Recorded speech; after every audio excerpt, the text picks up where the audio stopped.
It's 1 o'clock, and our first committee meeting of the day is the Planning and Economic Development Committee. Those committee members are Kamer, Connor, Bolden, Boyes, and Hannah. We do have all committee members present whenever you're ready, Mr. Chair. Thank you, Sarah. I appreciate that. Yeah, I'd like to move forward and call the Planning and Economic Development meeting to order. We do need to approve the minutes from last week, if possible, please. I'll make that motion. Second. All in favor of the minutes, say aye. Aye.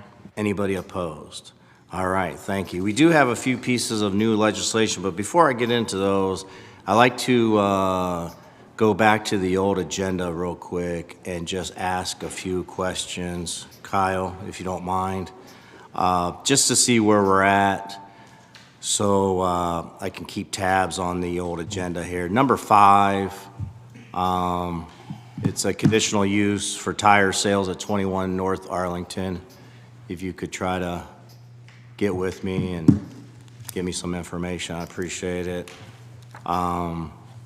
Also, number 10, it's Title 15, Chapter 153, the zoning code. It has to do with wall and fences.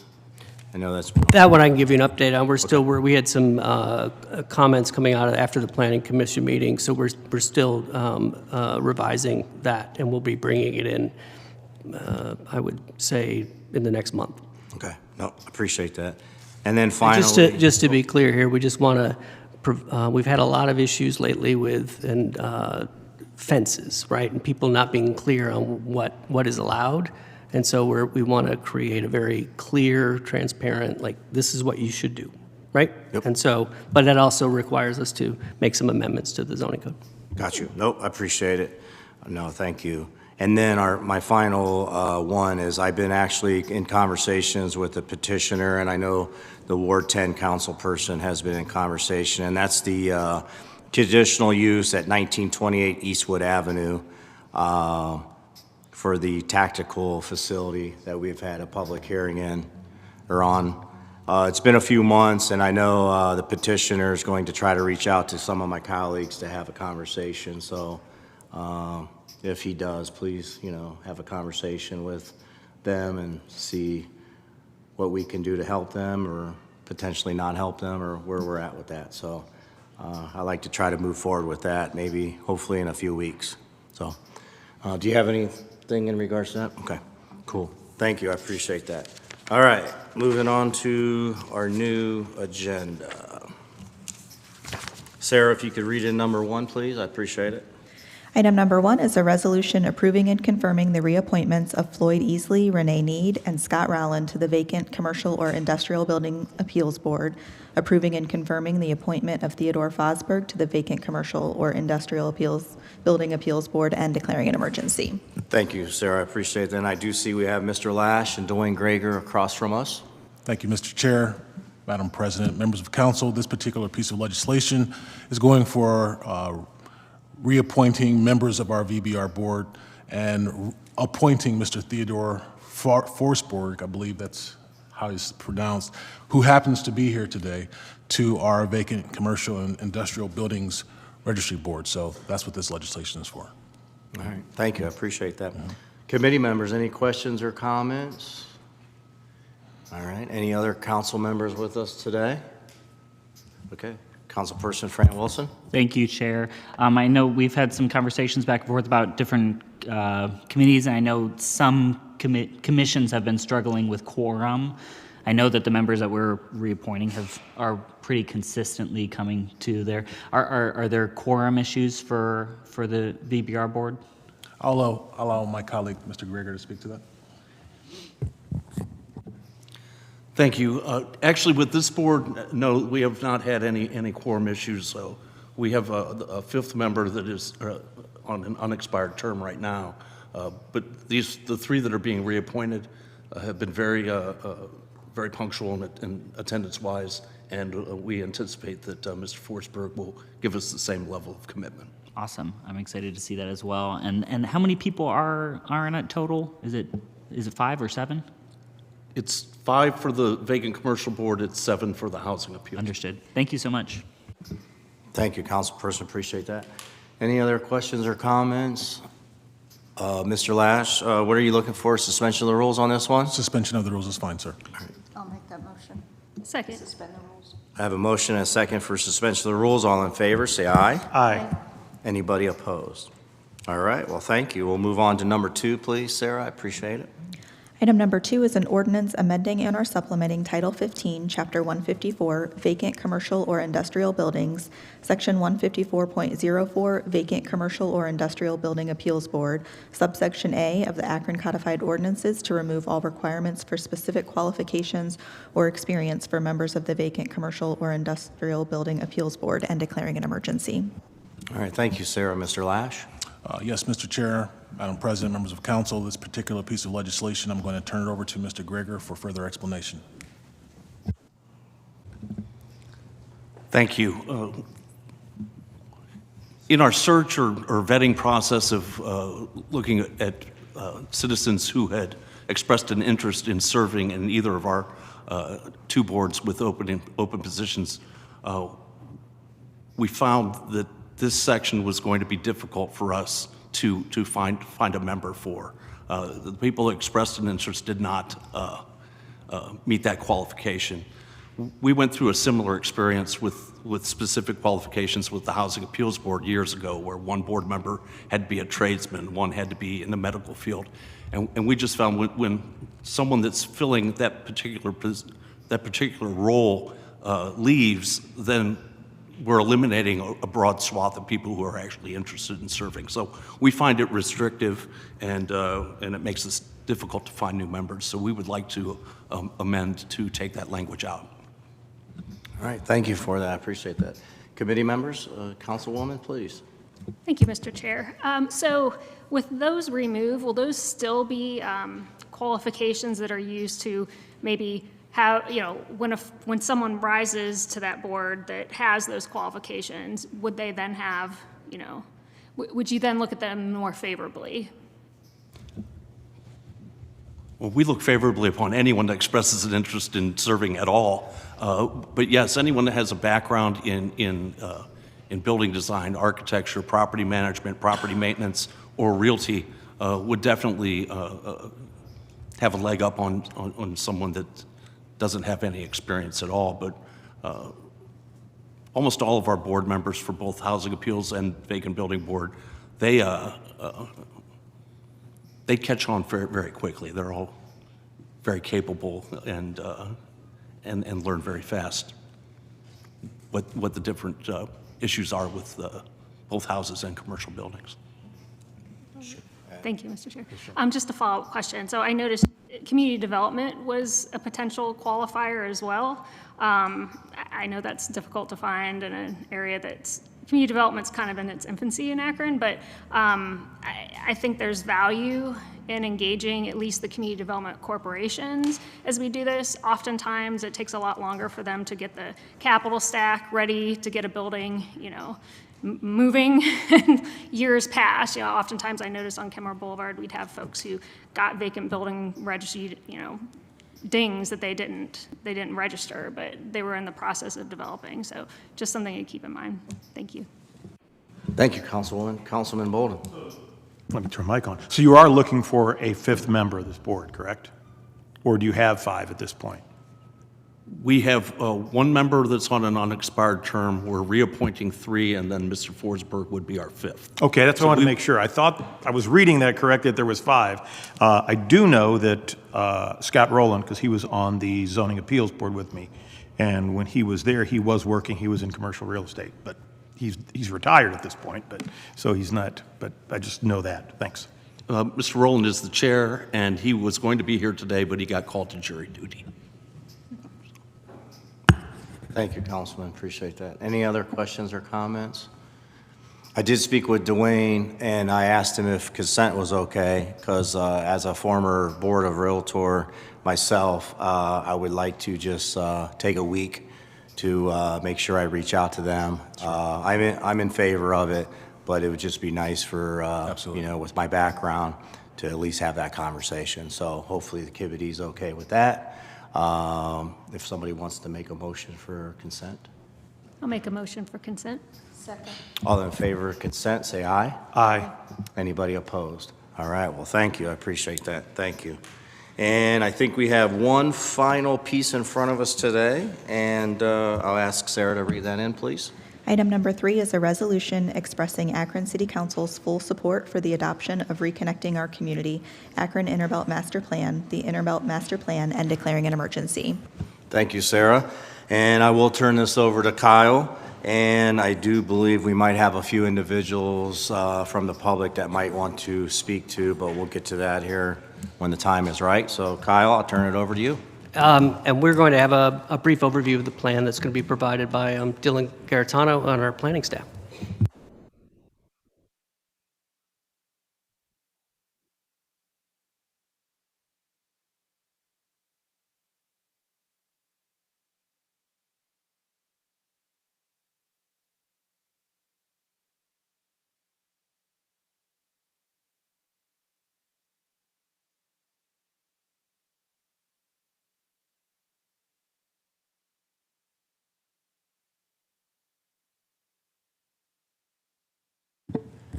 Thank you, everybody. My name is Dylan Garitano, and I'm here to present a comprehensive overview of the Interbelt Master Plan.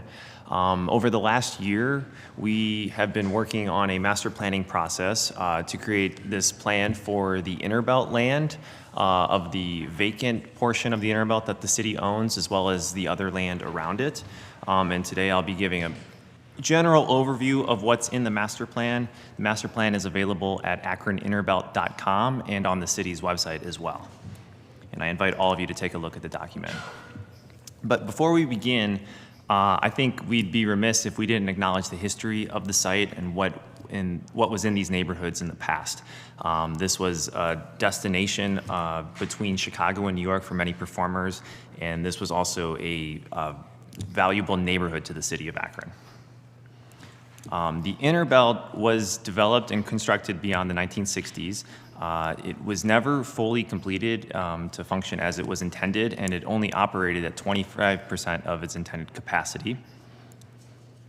So how did we get here with the master plan? So back in 2023, we had been working with Studio O to develop what we call the Phase 1 report, which was a community involved report on what memories exist around the site from families and former members of the Interbelt itself. And this report really helped us prepare the master plan with the Reconnecting Communities grant that we were awarded for this master plan. So with this report, we created this process with our consulting team to create a level set, establish goals and ideas, figure out what the initial directions were. But again, this was a community-led process, and so the community had the opportunity to help us refine the plan along the way. And then beyond, in the next 5, 10, 15 beyond years, that's when we'll begin the implementation process. And again, like I said, this was a community-led plan with over 900 community interactions. We had several different forms of engagement, which included small group discussions and meals and ice cream socials. As well as stakeholder involvement. We had over 40 discussions with relevant partners as well.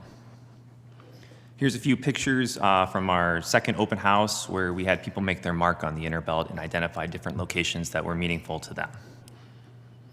I also want to mention that we worked with Ebony Hill and Carla Davis, and they really helped us with the community engagement process, and I believe both of them did a fantastic job. So before we began the plan, we had to establish our study areas and what we were looking at. We were obviously looking at the site itself, but we were looking at the neighborhoods around it. Initially, we had a primary and a secondary study area. The primary area being the land around the section of Interbelt that was vacated in 2015. However, over the course of the engagement with the residents and the community, they did not like how it sounded and was being presented as a primary and secondary. So what we ended up doing was we created just one study area instead. And so that's one example of how the community helped inform the process. And so then within the discussions we were having, we found that people were interested in things like economic opportunity, housing, mobility and infrastructure, looking at the environment and open space, the history and culture, community well-being, and then community power as well, and how people inform the decision-making process. So with these goals, we developed 5 big strategies, which are what make up the master plan. So this includes neighborhood-based investments, strengthening east and west connections, unlocking the land underneath the inner belt, connecting and leveraging the open space, as well as activating adjacent vacant land assets around the inner belt itself. And so each of these 5 strategies is built upon incremental steps that include both short and long-term projects. And so these include place-based projects as well as social impact tools, which are all highlighted in the plan in greater detail. So just kind of going through some before and after renderings for different areas of the inner belt. We'll begin in the north, in the section adjacent to downtown. So this is where we are today. In the short term, we see some different opportunities for housing and retail development. And then in the much longer term, we see additional opportunities for housing, affordable housing, and other projects like that. As we move south, the area we're calling the Bend, which is near the hospital campuses between Cedar and Exchange. In the short term, we see some opportunity for new housing in the neighborhoods that are near there. And then in the much longer term, the plan would be focused on filling in the vacated inner belt site in the future. And then along the southern area where the inner belt links up with I-76, we see additional opportunities for community space and housing in the neighborhoods. And then in the long term, again, filling in the gap that was the former Inner Belt Highway. And then this is just one example of Vernon Odom Boulevard and how it could be rendered in the future.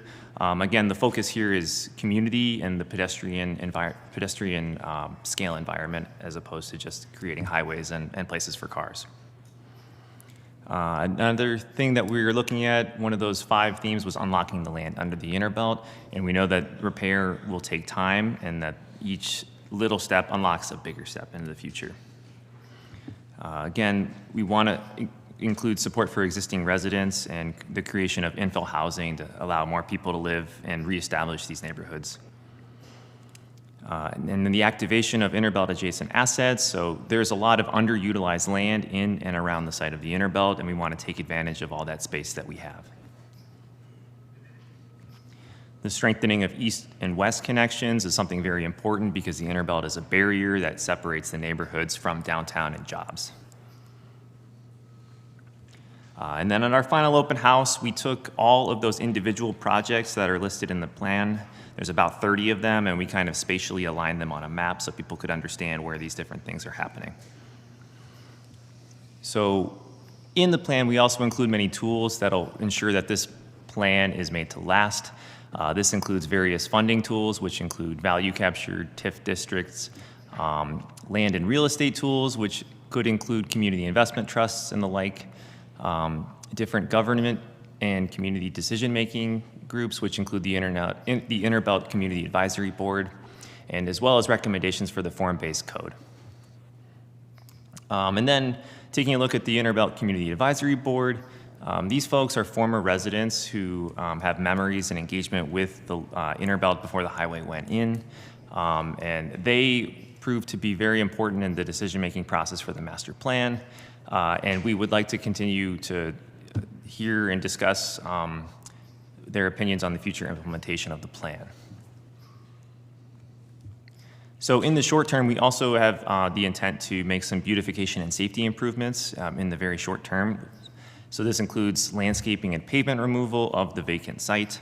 Vernon Odom Boulevard, we want to resurface that and do a road diet configuration, as well as finding some affordable housing opportunities in the neighborhood. We also are looking at implementing form-based zoning code in and around the area for the Inner Belt. And that was also highlighted in the plan too, and we have a proposed form-based zoning map in the plan, and then all the zoning districts there are listed on the right. And then this is just one example of the regulations and zoning tools that we have that are highlighted in greater detail in the plan. And then one of the final points is this zoning transect. I think this is an important way to visualize kind of what we are envisioning with the plan. This really shows the stair-stepping of the neighborhood into downtown. We don't want high-intensity development next to the neighborhood. It's kind of a gradual stair-stepping slope into downtown. And then that's all I have for the presentation, but we're happy to answer any questions. Well, thank you for that. It was a good presentation. I appreciate that. Thank you. Kyle, I'll call on you to see what's next, if you have anything else. Sure, sure. Who did you have to come down and speak? We have a couple members of the Internet Advisory Board, Will Blake and Dr. Al Bragg, as well as NJ Akbar, who's been helping to shape a project that will be adjacent to the Interbelt and really help to advance that revitalization. Okay. So who wants to speak first?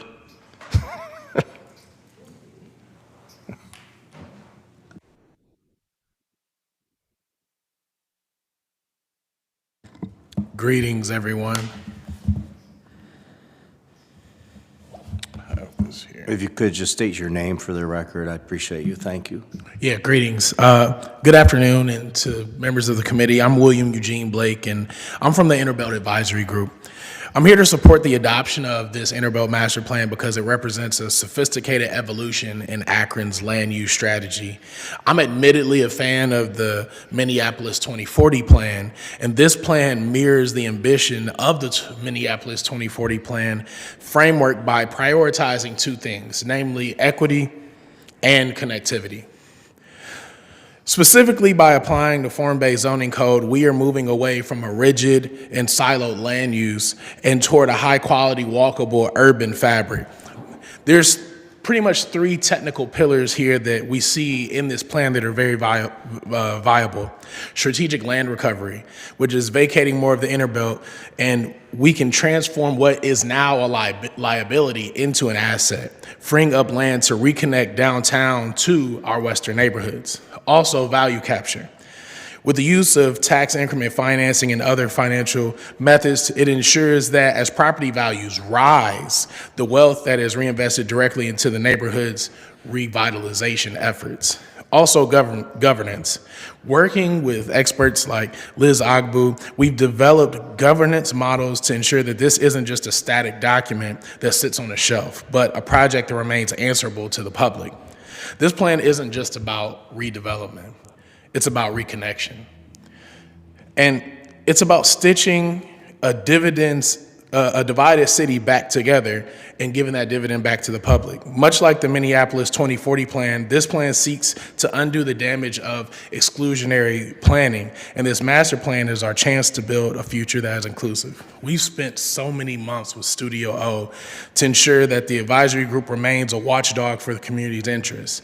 This is a long process, everybody. But this master plan is the essential foundation that we need. On a personal note, it was really endearing seeing a shift from just being a highway project to actually being a neighborhood project. And that has been incredibly moving. So I ask for your recommendation for adoption. This is a data-backed plan for growth that creates immediate opportunities for housing and small businesses. I urge your support. I yield. Thank you. I appreciate that. NJ? Good day, council members. It's good to see you all. I am Dr. NJ Akbar, and I serve as the administrative lead for the Legacy Building Project, which is one of the projects a part of the plan. And you can actually find out more about our project on our newly launched website at akronlegacybuilding.org. So while I stand here before you in this capacity today, I want to share with you that the work of the Legacy Building Project did not begin with me, nor does it end with me. I began with the project, and it has already had a vision and charge given by an inaugural group of initiated elders from the Akron Rites of Passage Institute, which is a local nonprofit here in Akron. Those elders were called to leave a legacy in the form of land or building for the Black community. That charge was clear, and it continues to guide every step we take. We are building a Black community cultural center and museum complex that reflects the history, resilience, and future of this community. Our work is aligned with the Interbelt Master Plan, which identifies this project as one of the first short-term to mid-term priorities. That recognition carries responsibility and affirms that what happened here in that community requires thoughtful and sustained action. The Innerbelt totally reshaped that community in ways that is still being vibrated and reverberated today. Families were displaced. Generational wealth was disrupted and almost eliminated for large groups of individuals. Land values in the community continued to spiral for years and decades after the decision to construct the Innerbelt. So these outcomes continue to shape the opportunity and access in this neighborhood and how we view the neighborhood itself within the city of Akron's landscape. Our response must be rooted in community. The Innerbelt Master Plan itself was informed by community through multiple engagement sessions, and community-led projects like ours must remain the cornerstone of its implementation. The members of the Legacy Building Project and the Akron Rites of Passage fully supports the adoption of the Innerbelt Master Plan and the direction it sets forward for this community. We have now entered into a license agreement and a letter of understanding with the city for the 2 blocks on Rose Avenue between Bell, Barges, and Campbell to actually activate the site for the Black Cultural Center and Museum. This site sits within the central corridor of where people live within the plan. And it centers the center helps lead the continued renaissance of the Lane Wooster community, now known as Shabandi Hill. The Legacy Building Project is guided by the commitment to keep community voice at the center of what we do, community experiences, and community ownership and decision-making in every decision that we make along the way. And that approach should also be adopted by the way in which the Innerbelt Master Plan is continued to be implemented and how we define what success is for that plan. This summer, the Legacy Building Project is excited to announce that we will open a temporary space at the Mount Olive Baptist Church Educational Center. That space will allow us to begin to activate the vision now and not wait for 5 years when the building is built. We will begin to curate the museum, building programming for culture, and continuing to engage directly with residents and the community. One of our first efforts, in fact, is to begin interviewing the children of the Innerbelt. Those families experience displacement, and their stories hold critical insight into the lives that have been impacted by decisions and deserve to be documented, preserved, and shared. This is still more than the city can do. There's still more that the city can do to make things right, and our center contributes to that effort. Additionally, work can include developing innovative pathways to increase access to land for families who have been impacted, with the infill housing prioritizing those who used to live there to make sure that they can come back and have access to that generational wealth. Land remains a central factor in building stability and long-term generational wealth. And so expanding access in meaningful ways can help address the gaps that have been created by this highway to nowhere.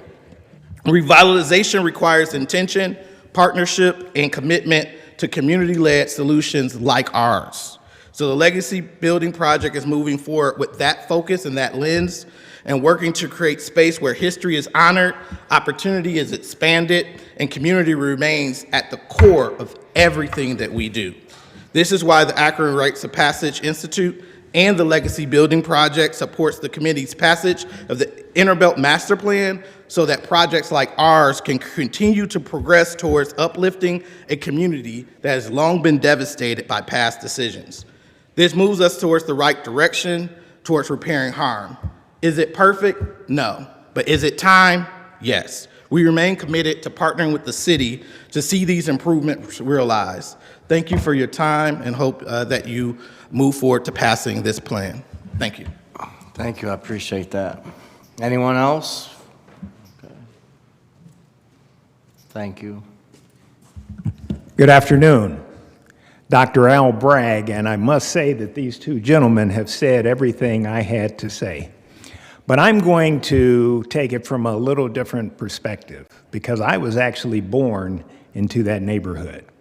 I was born on 566 Rhodes Avenue, 1 block from the wall that now separates the neighborhood from the Interbelt. And I remember walking to the store with a note from my mother to buy, unfortunately, cigarettes. And I was only 3 years old. I was quite advanced for 3 years old. Now, I was asked to be a part of the committee about 4 years ago. And of course, I accepted. And I can't imagine a better experience than what I've experienced with this committee. Because we started out thinking one thing, and it ended up being something totally different. And that's because of the inclusiveness of the process, the community as well as our specific group. Now, my almost 66 years on this earth have taught me that there is no perfect process. But I can't imagine one being more perfect than what we have been doing. Now, I realize, unfortunately, even if our committee could walk on water, some people would complain that we can't swim. Unfortunately, that's just how it is in the world. But what we did is something that is smart. We have something that is strategic, measurable, attainable, realistic, and there's time-sensitive elements baked into the process. Now we have an opportunity to bring housing and business through the use of, as one of the gentlemen mentioned, the form-based code, so that everything is properly placed. So I support it wholeheartedly, and I look forward to seeing things come out of the ground. Thank you.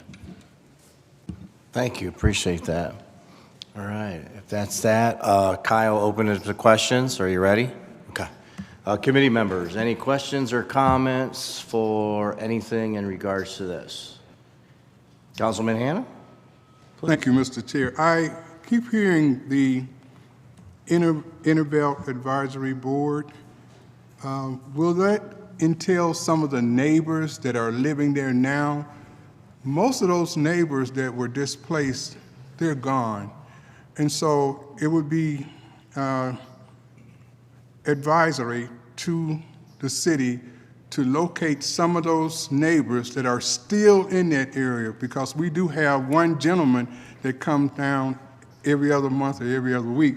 And so if you could connect with him some kind of way, I know it, and just connect with him. And I'm quite sure there's more people that live in that area that have been there since the Interbelt came through. Because I just don't want people coming from the outside. They don't live in the community, so they're going to come from different areas.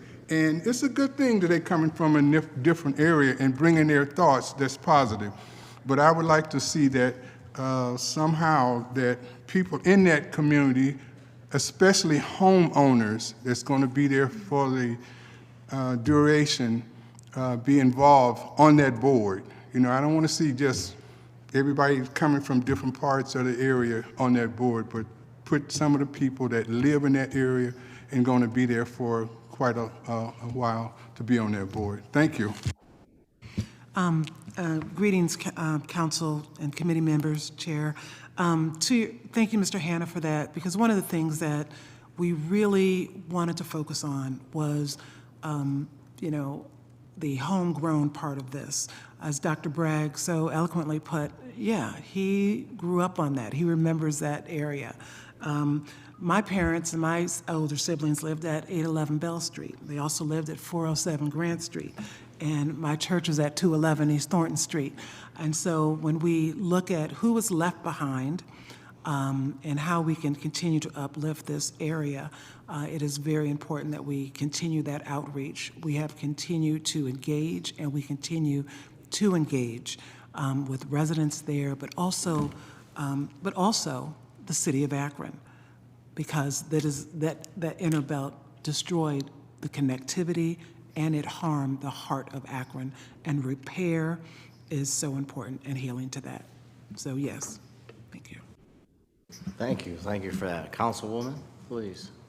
Thank you, Mr. Chair. I would just like to echo my colleagues' words. It's great to have this horsepower in the room. I mean, I respect all the folks that have spoken immensely, and I know they're going to help move this thing forward, but it's important that the residents be a part of it too, so thank you for that. I'm excited by the fact that history has played so much into this. As someone who lives in a community that's just adjacent to this, it benefits all of us. It benefits all of us to preserve that history and imbue that culture within the area. I think, as we open connections, that's another thing I heard, connection. We're reconnecting potentially to the north end of town where a lot of that history lived in spades that we, against all odds have preserved, but potentially almost lost. I appreciate that. I love the mention of TIF districts. I know that's something that we have talked about in my area before. It's nice to see that being thought about in this area so that money can go back into the community when it does benefit it. I just want, and I know I've had conversations with Mr. Julian. I know other communities have plans, not so big, not so bold, maybe a little bit stale, so to speak, but those are in neighborhoods that I think we all should consider ratifying. This is important, I understand, to funding, and if our neighborhoods could have their plans ratified as well, that positions them to get similar funding in the future without having to go through this process then. So I would just encourage, if we can, to maybe revisit that. But I think it also helps protect us against the perception that we're only focused on downtown. I hear that a lot in neighborhoods and from residents. Well, this is another big downtown. Well, neighborhoods are important too, and I know we're working on that, but I think that would be a nice stamp to say, yes, these things are equally important. So kudos to all involved. Love to see it move forward. Thank you. Thank you, Councilwoman. Appreciate that. Councilman Bolden? Thank you for the presentation. I was trying to follow along on, I was trying to, it was a little difficult to hear. It's a lot of information here. It looks like a great master plan. My grandmother and grandfather lived on Cedar Street, right where the Interbelt comes in now, where the bridge is right over there. I remember going there years after church on Sundays for dinners and different events over there until the house was taken. But I remember just right down the road from what was Akron General and now is Cleveland Clinic. And I think it's great. Would like some time to take a look at this plan a little bit. I think it's pretty big. As far as moving forward from the plan, my questions come into, I know this was funded and we had the funding for the plan. Is there funding ahead? Do we know of any funding coming down from Washington or anyplace else that can help to get this thing started? Well, we were successful about a year ago in applying for and receiving a grant through the same program, the implementation dollars. Well, no, I guess that would have been a little bit more than a year. But then that was one of the first programs that were, the pause button was pressed, right? So we still don't know the answer to that particular grant. So that's, that's why we have to express the goals for this plan in such a long time frame. We are not going to be able to decommission more of the Interbelt as badly as it's needed without federal dollars. Period, full stop, done, right? But we have to be ready when that opportunity presents itself. And by having the plan and having the plan endorsed and adopted allows us, for that, and also allows us to continue to engage with ODOT. It's their freeway after all, and to explore all the opportunities that present themselves and that would facilitate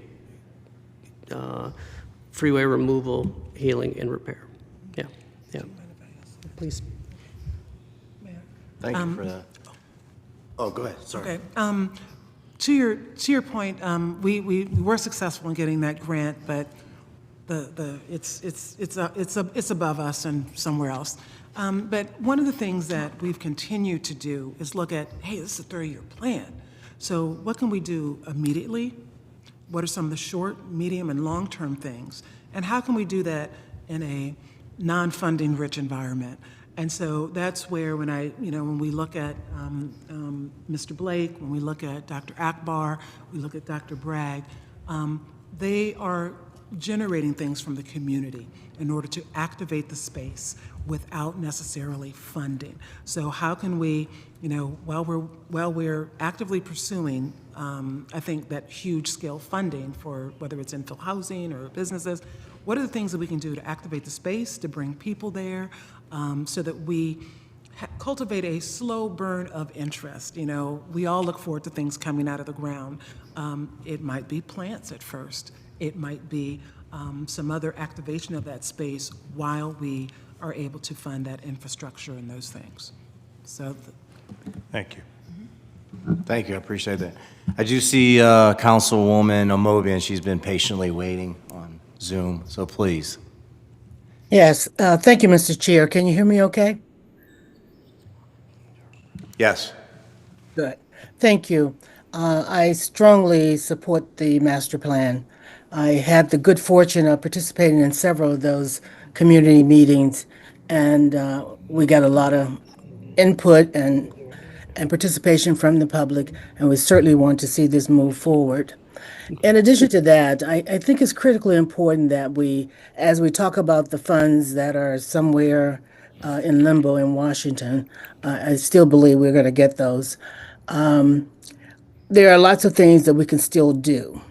And I think Dr. Akbar touched on the plan of the Black Museum. And Dr. Akbar, I'm sure I'm not remembering the title of it. But I think it's going to be critically important for this council to hear the full plan of what they have put in place and the work that's happened. And they're not coming to you begging for money yet. We do have space and land that we plan to provide to this venture. But the thing that I was so impressed with when they gave a presentation to the Black elected officials the other night was that this body has already secured some dollars through our former Senator Vernon Seitz was able to secure some dollars in Ohio at the Ohio Senate level. And they are continuing to go after other dollars. So they put in a lot of work already. It's just a matter of us providing the land space. But I think it'd be critically important for us to find time. And I don't know if we'll do it at a retreat or how we might want to do it, Madam President. But this plan that they have developed and the work that's gone into this particular venture is so impressive. And it's another way, as Ms. Thomas indicated, for us to continue to move forward with this project. I wholeheartedly support the whole project, but one of the things that I want us to be clear about is that as we develop this project and come up with ways to generate revenue, we need to find a way to figure out how some of that revenue is going to go back to some of those families who lost generational wealth when this was done. So that's going to be a key piece, and I hear a lot of families continue to talk about that. But I am supportive of this project. I participated in it. I've been quite impressed with the work that Ebony and Carla Davis did. So I just want us to really know that this is going to be a masterpiece once we get it all outlined and everything. But I think you'll be quite impressed if you hear the full presentation of the program that Dr. Akbar was talking about. And also just that we keep in mind that we need to move forward even though the federal dollars are in limbo. Thank you very much, Mr. Chair. Thank you, Councilwoman, I appreciate that. Council President Margot Somerville. Thank you so much, Mr. Chair. I too just want to rise in support for the Interbelt Master Plan. And to Councilman Hannah's point, I just want to make it real clear so that people do know the advisory board did consist of those who currently live in the neighborhood, used to live in the neighborhood, had connections, had businesses. So it was a really well-rounded committee with all of those voices present. So I just wanted to make sure that everyone really understood that piece of it. And I just want to thank all our community partners who participated. You know, we are super excited about, really seeing this come off of the pages and really make a huge impact in the neighborhood. So we're excited about the cultural center that's coming. You know, we're excited about all the work that Alpha Phi Alpha Homes is already doing in the neighborhood and what they will continue to do in the neighborhood, and also Progressive Alliance as well. One thing, and I know Esther knows this, and I'll say it again, you know, for me, it's just really, really, really important that this project is just more than just beautification, right, and improvements. You know, we really want to make sure that we are really repairing the harm, you know, and we're being intentional of finding dollars and funding to make sure we bring back those Black businesses that were, had to close up shop, right?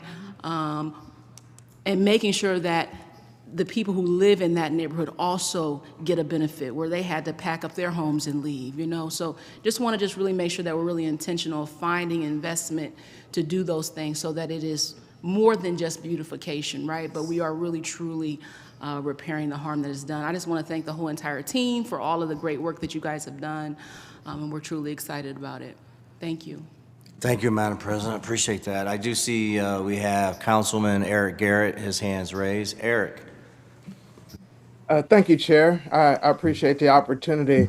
I just want to take a second to thank the committee for putting a beautiful plan together. Ms. Esther, what the portion that she talked about in terms of keeping the activity moving, keeping things moving forward, I think that's just a wonderful idea. Just to hear her connections with that community, as well as Ms. Somerville's and my family. Grew up on Raymond Street, walked down to the Custer stand and things of that nature in that area. I would always hear my family sit back and talk about how that place was booming and thriving and how many folks had businesses. And my grandfather, Mr. George Elding, talked about the laundromats and just different things down there. And I just think it's so important that we become intentional and replacing that and making sure that people are made whole. It feels like it was intentional by taking that away.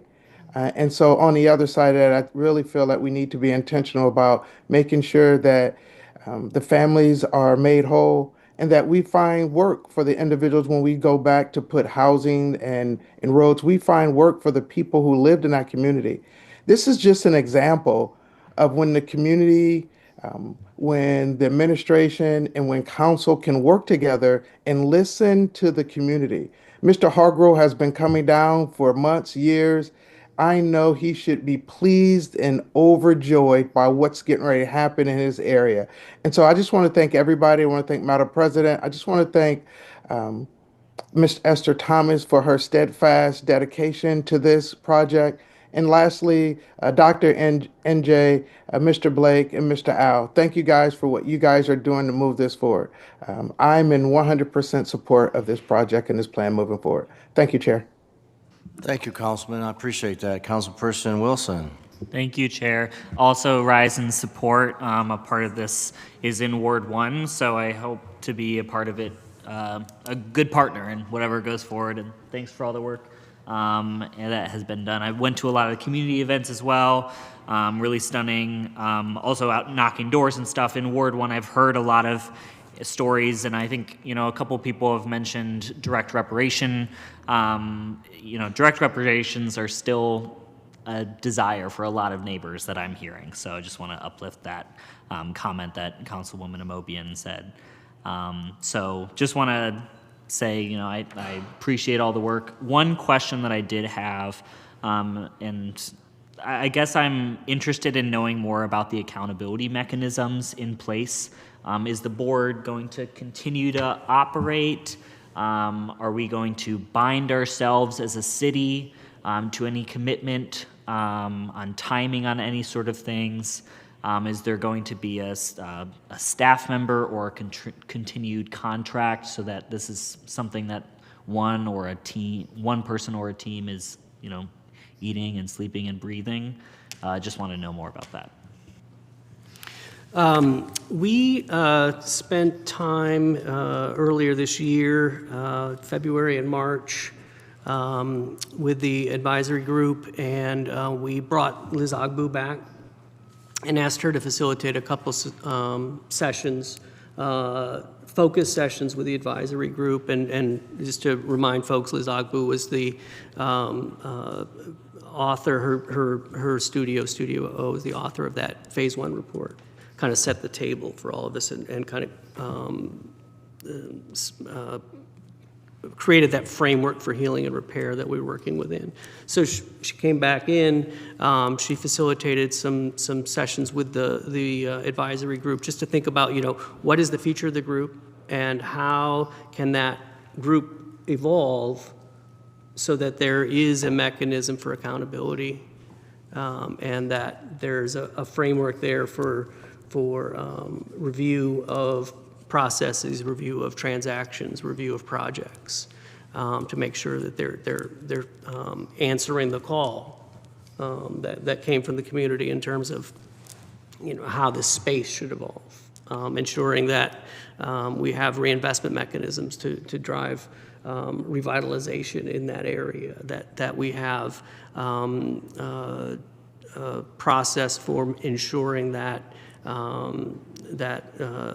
projects that evolve on city, land that the city is disposing of, fit the plan and are clearly tied to that process of healing and repair. So we're still digesting the report that she gave back to us in terms of accountability models, but that's definitely something that we're wrestling with and in concert with the members of the advisory group, trying to figure that piece out.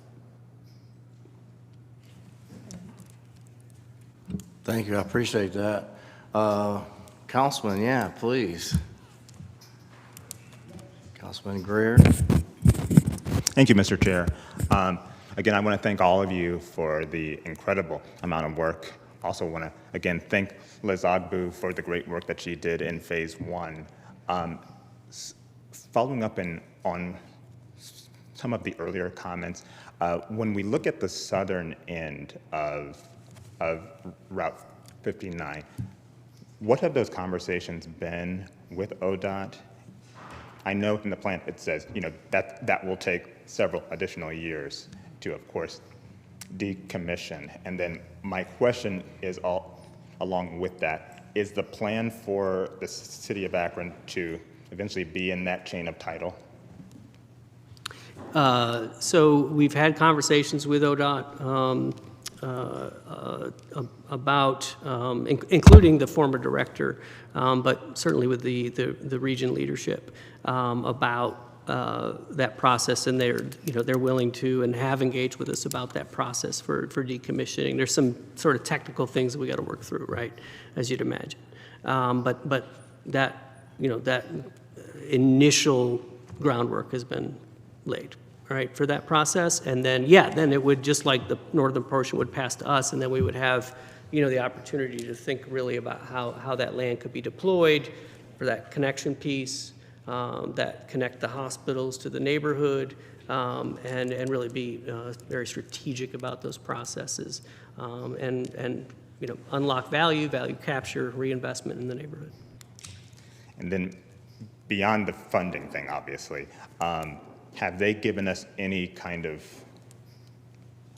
hints in terms of how long that process might be? No. No, great. My question, of course, and I thank you for clarifying that about the chain of title, is because we all love the TIF districts, but point 40 and then point 41, that's the big thing. And so we would need to really lean into the point 41 in terms of making sure that affordable housing piece, and it really gets back into the people who live in that area who have been most directly impacted. So I look forward to, Kyle, to following up with you, and also Esther. Again, thank you for all the work that has been done. One other question, one of the short-term goals, I know you talked about the work on the Odom and doing a road diet. Wanting to make sure that type of work, obviously there's about a handful of businesses there now, but we want to make sure that whatever happens with the road diet, that it fits in with the future retail development that will be there. and not what's currently been left because of the interbill. Okay. Yep. Well, thank you again. Thank you, Councilman. I appreciate that. Well, before I go back to the committee, Kyle, what are we looking at doing today? I mean, are you looking at suspension of the rules? We've appreciated council support throughout this whole process, and we would ask for passage. Okay. Now, I do know one of my colleagues mentioned, he wanted to take a look at everything. Hopefully, I'm not quoting him wrong. I think everyone's in agreement with this. I really do. The only thing I'll say is, like I'll hold up Tina's packet, so the citizens in the room know that these are some of the things we have to go through. So, it's up to the committee. I'm totally on board. I'm in support. But, if we can try to move forward with trying to get us some of that information early, if possible. You figure we get this on a Friday around 4 o'clock, and then, we try to go through it on a weekend. Sometimes, life is thrown in our faces, and we have to do other things, But I'm just saying that for future, and I'm saying that in front of my leadership too, team, for whatever it might be. I appreciate that. Yeah. And, I would just say, the plan has not really changed in substance since the last community meeting. We've been tinkering, but it's the same plan we've been talking about for 6 months. Okay. Nope, I appreciate it. So I'll ask Councilman Bolden to chime in because he's the one that. But thank you. Referring to. I'm in support of the program. It's really in depth, and I don't see myself looking at this in a week, saying, "Hey, you need to change this building over here." That's not me. I don't have that expertise. I agree with what Chair said. It would be nice to have this again a little bit more in advance, just to look at it. It's a lot of information to go through. And I was having a hard time trying to keep up when we were going through the presentation of where we were. But I'm in support of 100% in support of the program. Proposal to get it going. But again, it would be nice to have more time. I'm not going to hold it up. I'm not going to be that guy. But I think we do need, it's important, but it would be nice to have something this robust, to have some time to look at it, just to get our arms around it. When people ask us how we explain it, Thanks. No, I appreciate that. No, thank you. Councilman Greer, and then I'll ask for a vote. So, yeah. I forgot one question. This is a little new to me, but one of the things I did notice in the plan, and I wanted to ask, has there been any robust outreach with our private corporations?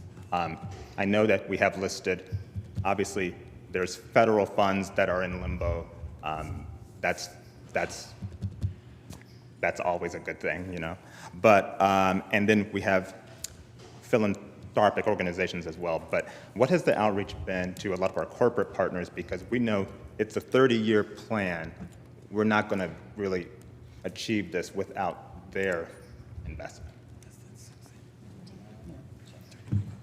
So in addition to the community partners that you mentioned, then also resident activity, we wanted to prioritize that resident-led activity, but we did set up some separate meetings to engage particularly the businesses that sit at the periphery of the Interbelt. So we had robust conversations with Akron Children's Hospital, Cleveland Clinic, Akron General, because as they grow at Huntington, a number of different parties to try to achieve a consensus-led vision. And so as they consider, or don't, expansion or development as well, that we're doing all of those things in concert. Similarly, your question about Vernon Odom corridor is an excellent one. It is named Great Street as well, and so we anticipate building more attention and bringing some of those resources that President Somerville mentioned to the Vernon Odom corridor directly to help build that more robust retail district that we've been missing. But certainly want to also give kudos to those who have been resilient and have maintained businesses throughout this long period of time. Thank you, Councilman. All right, so I'll ask the committee, hopefully for motion to suspend the rules. Who would like to make that? Motion to suspend the rules. Second. I have a motion and a second for suspension of rule. All in favor, say aye. Aye. Anybody opposed? All right, We'll suspend the rules on that this evening. And that is it for the planning today, so we are adjourned. Thank you.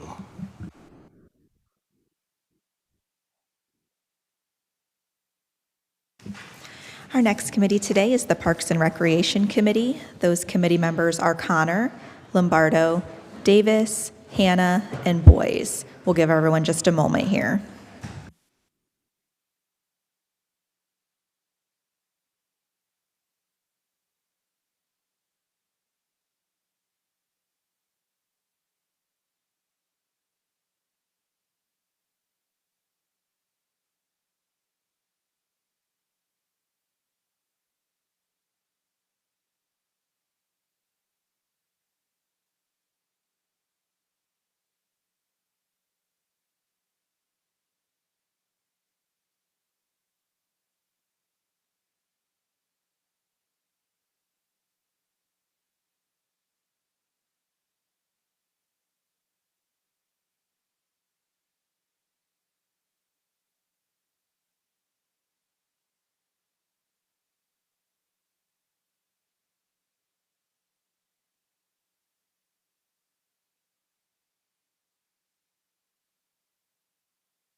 Okay, we're ready to begin the Parks and Recreation Committee. Again, those committee members are Connor, Lombardo, Davis, Hannah, and Boyes. We have all committee members present except for Councilwoman Davis. Whenever you're ready, Madam Chair. Thank you so much. May I have a motion to have the minutes from the previous meeting approved? Motion to approve. Second. All in favor? Aye. We have no items on the old agenda. In the new agenda, we have 2 items. Item number 8 is an ordinance authorizing the mayor or his designee to enter into a contract or contracts after publicly advertising for bids for improvements to the tennis court and playground at Higher Park and declaring an emergency. Good afternoon, Madam Chair, Madam President, members of the council. This particular piece of legislation as it relates to the tennis courts at Higher Park, and I've asked my colleague, Mr. Jim Ashley, to give further explanation. Good afternoon. Funding for this is under the 2026 Higher Park Improvements capital budget line item at $150,000. The tennis courts were last resurfaced in 2007. The playground goes back to 1995. What we're looking at doing on the tennis courts is crack filling, patching, repainting, striping, new nets and posts. And the playground, we're looking at doing putting in new swings and inclusive play structure and soft surfacing. Are there any questions or comments from the committee members? Any comments from council members? Thank you. Just curious, has anybody explored the possibility of grants from the U.S. Tennis Association? Because this was brought up last year. I had a conversation with the mayor in regard to it. The gentleman that owns the tennis business down in the valley had brought it forward. So I'm just wondering, because he felt that there would be able to get some robust money, matching money. So, Yeah, we've been in discussions with Dallas, Towpath Tennis, and the second piece of legislation is actually for that grant application. okay, great. Thank you. Anything else? Mr. Akron? Mr. Lash? Thank you, Madam Chair. We would like consent, please. Motion for consent? Motion for consent? Second? Second. All in favor? Aye. Thank you so much. Ordinance number 9. authorizing the mayor or his designee to apply for and if awarded, accept and to enter into an agreement for funding of tennis court improvements under the United States Tennis Association Tennis Venue Service Program, committing city funds for the local share of these improvements and declaring an emergency. Thank you once again, Madam Chair, Madam President, members of council. This particular piece of legislation is dealing with tennis court improvements. Once again, I have my colleague, Mr. Jim Ashley, who will go into greater detail. Thank you. Yeah, the USTA is offering an up to $60,000 matching grant. It's 50%, $8,000 per court. So we'll be requesting $60,000 to match $60,000 from the city of Akron. And the applications are reviewed on a monthly basis, so we do anticipate a quick turnaround on a decision on this grant. Any questions or comments from the committee members?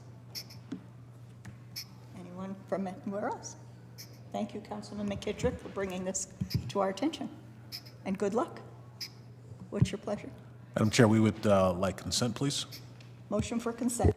Motion for consent. Second. Second. All in favor? Aye. Consent's granted. Thank you so much. We have no further business. We're adjourned.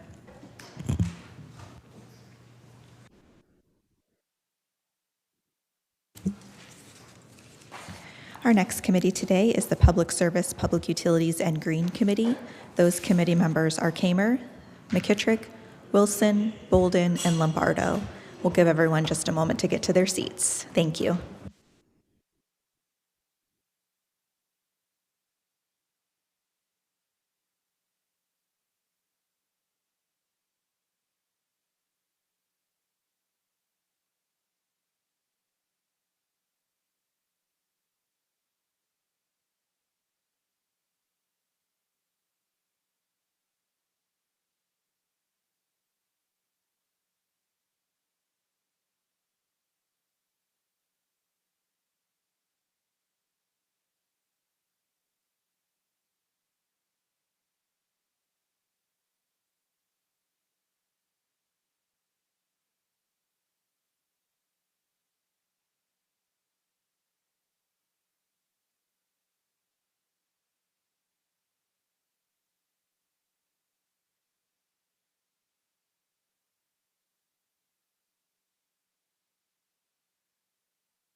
Okay, we'll begin the Public Service, Public Utilities, and Green Committee. Those committee members are Kamer, McKittrick, Wilson, Bolden, and Lombardo.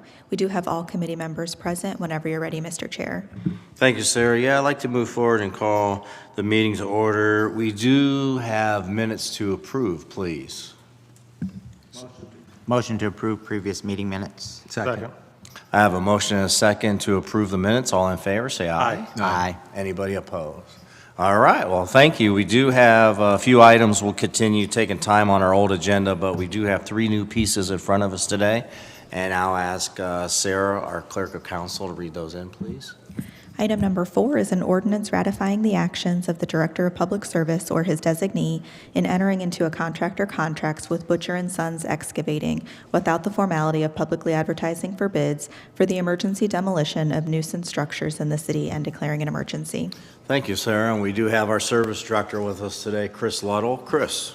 Thank you, Mr. Chairman, members of committee. Yes, this legislation will allow us to pay the contractor for the emergency demo of failing structures, whether commercial or residential, that either were damaged by fire or they were actually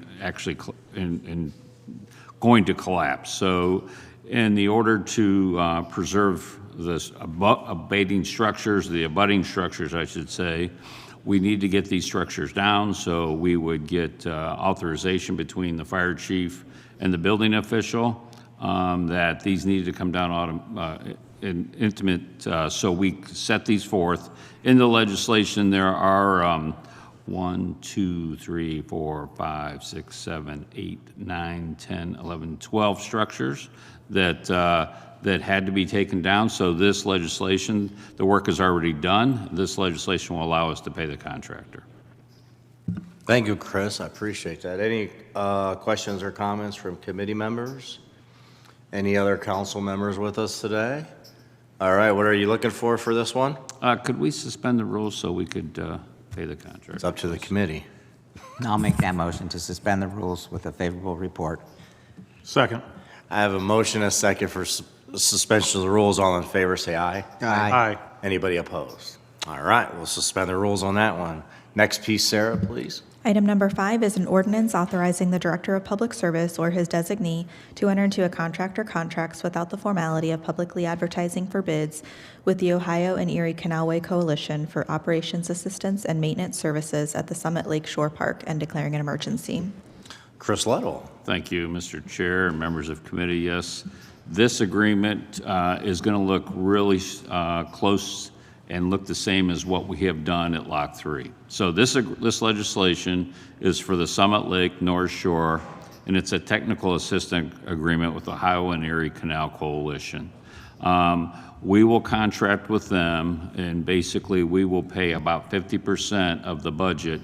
And what they will do, they are going to provide 2 full-time employees and 2 part-time employees, and they will coordinate daily operations and maintenance of the Summit Lake North Shore Park, which will include welcoming guests, sharing park information, opening and closing the park.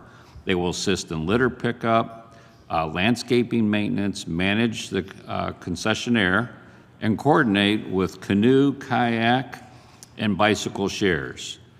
They will coordinate the John S. and James L. Knight Foundation Pavilion, the picnic shelter, which is also welcoming guests and trash removal. They will coordinate with the Summit Lake Youth Ambassador Program in the summer, and they will oversee their landscaping maintenance, litter removal, and the stewardship activities. They will also provide all the tools and equipment and supplies needed, like restocking the restrooms as needed for this summer.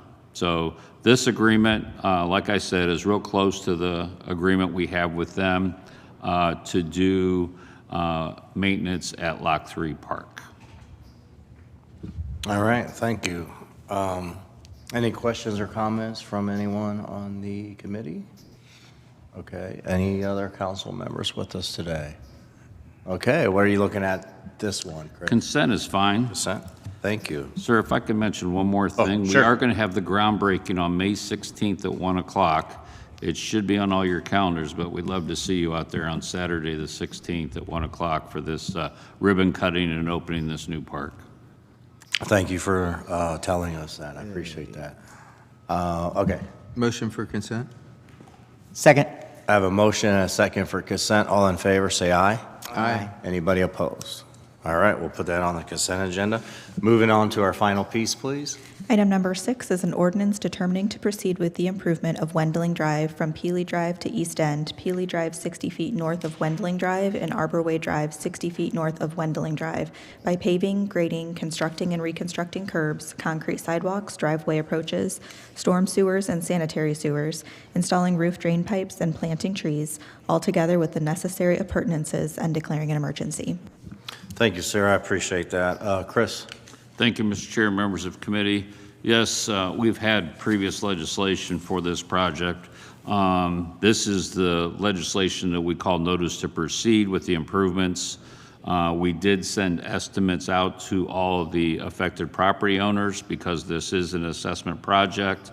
It was a petition project that the residents were looking for. So this allotment was built in the 70s, I believe, concrete streets. And what this project will do is remove the concrete streets, the curbs, drive approaches, and then reconstruct them. And we are going to asphalt this section of roadway. So we did receive OPWC funding for this. It's taken a few years to get this project off the ground, but we look forward to this project starting midsummer, and it's a one-season project. So they will remove the roadway, they will rebuild the roadway, and as I said, driveway aprons, curbs, and then all new roadway with asphalt instead of the concrete. All right, thank you for that. I appreciate that. Committee members, Councilman Bolden? Thank you, Mr. Chairman. Thank you, Mr. Luddle. Appreciate this. I'd like to add my name to this legislation. The folks up at Wendling Drive have been begging me ever since the day I got on council when this was going to get done, along with the other people that live in Bathcrest that if I drove up there yesterday, that many of these streets are really in bad shape. I had requested $50,000 in engineering for this year so we could look at another street. That did not make it through in the current budget. I'm going to hope I will try again next year and push for it as we can get some of these streets that are really pretty bad. It's kind of like driving on the surface of the moon up there. I mean, it's really rough. There's some big, when you know the concrete streets are bad, they're really bad.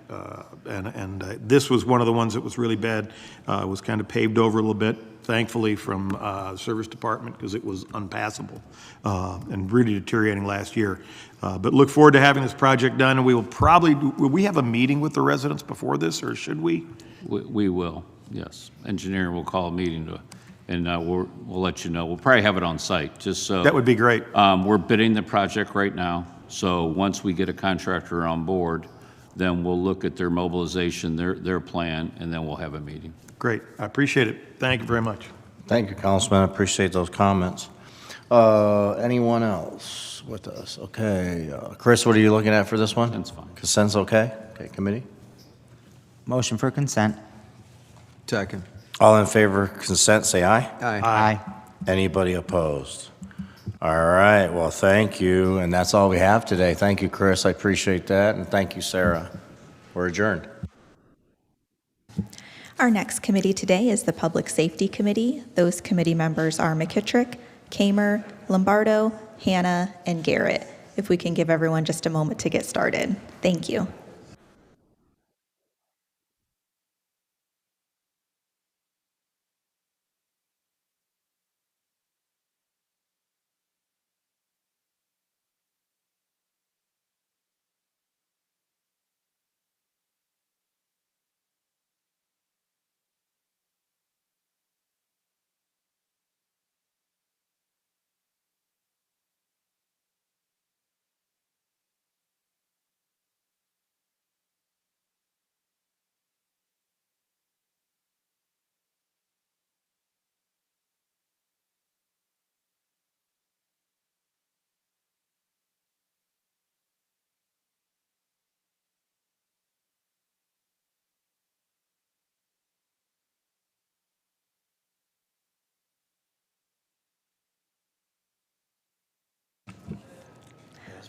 Okay, we're ready to begin the Public Safety Committee. Those committee members are McKittrick, Kamer, Lombardo, Hannah, and Garrett.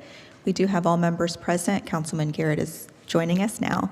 Whenever you're ready, Mr. Chair. Thank you, Clerk Viviano. I'd like to call public safety to order. We have previous minutes to approve. If I could get a motion and a second. So moved. Second. We have a motion and a second for the meeting minutes. All in favor, aye? Aye. Any opposed? All right, thank you. We have a piece on the regular agenda. We'll continue with time, and we have a new piece, but at the moment we have nobody here to present on it. So we have a presentation today from Mr. Andy Manka, and he's going to talk about the aspects of safe streets and bike lanes and so on, and hopefully a little better coinciding of traffic and bike lanes. So you can come right out here if you'd like, sir.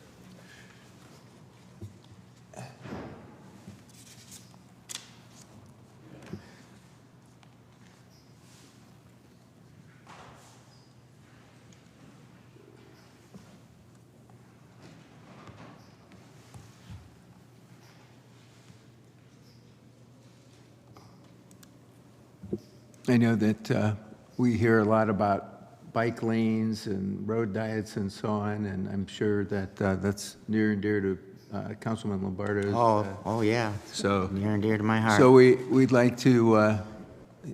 He's asked to be able to present on trying to make the streets just a little more safer out there for commuters. So. Okay, I guess press to talk then. And everyone can see my screen, it looks like. Okay. And then time check, I asked for a half hour today. Is that? 15 minutes for the presentation? And then 15 minutes for discussion. All right. I don't know if we'll have that many questions for 15, but go. You can proceed.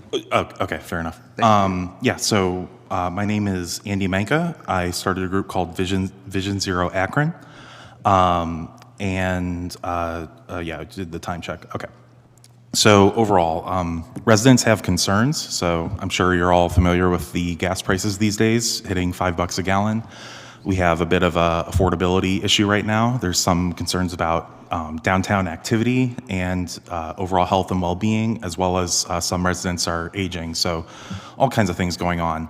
But the good news is that connected neighborhoods are Akron's secret weapon to addressing some of these. So there's some familiar faces in this photo here, so hopefully not too foreign to the body here. So the first off, the good news, we have a lot of people doing great work.